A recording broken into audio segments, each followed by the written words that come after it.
Order! Order! You are an incorrigible delinquent at times. Behave yourself, man!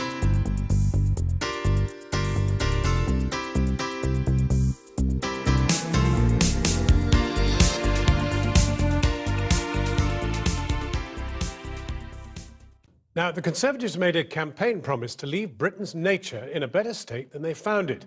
A government consultation on a 25-year plan for nature was expected last summer, then postponed until the autumn. DEFRA then hinted it would be published in spring.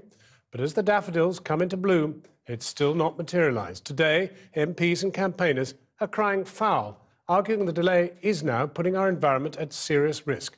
Here's our science editor, Tom Clark. The recent history of our wildlife and wild spaces has been one of loss and decline. Rivers, woods, wetlands and especially farmland have become degraded. Much loved and ecologically important birds, insects, mammals and plants are increasingly absent from our countryside.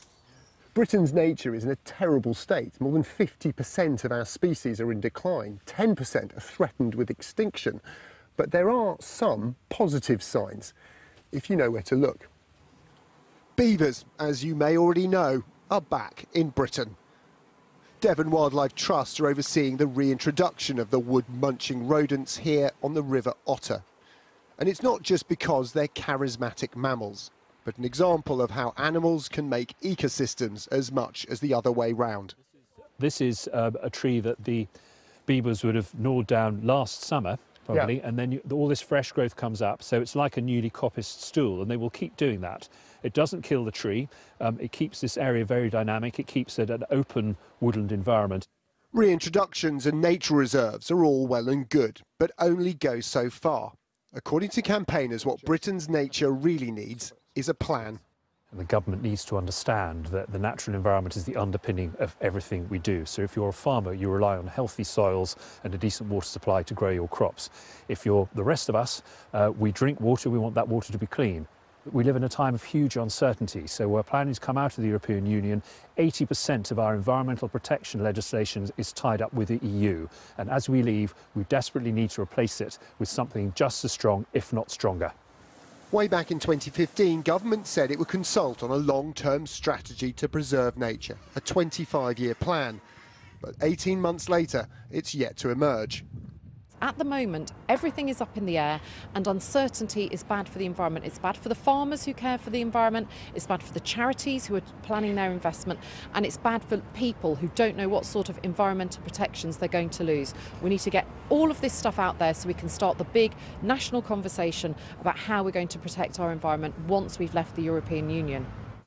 In a statement, DEFRA told us, "We're working closely with a range of environmental and conservation groups and businesses to develop initial proposals and will shortly launch a public consultation on our ambition." Why the delay? Well, it's Brexit, of course. The last time we wrote our own nature laws was immediately after the war. National parks were created, that was where areas of outstanding natural beauty were created, where sites of special scientific interest were created, national nature reserves were created. All of the mechanisms to protect nature in Britain, and that's nearly 70 years ago. Since then, the bulk of our environmental laws and farming policies have been European. The idea that the Great Repeal Bill is just going to copy and paste across all of those protections, all of those laws is pie in the sky. While Brexit makes it harder, campaigners argue that's all the more reason to start consulting now. So by the time we actually leave Europe, our wildlife and countryside is better off for it, not worse. Tom Clark reporting. I've been getting away with it all.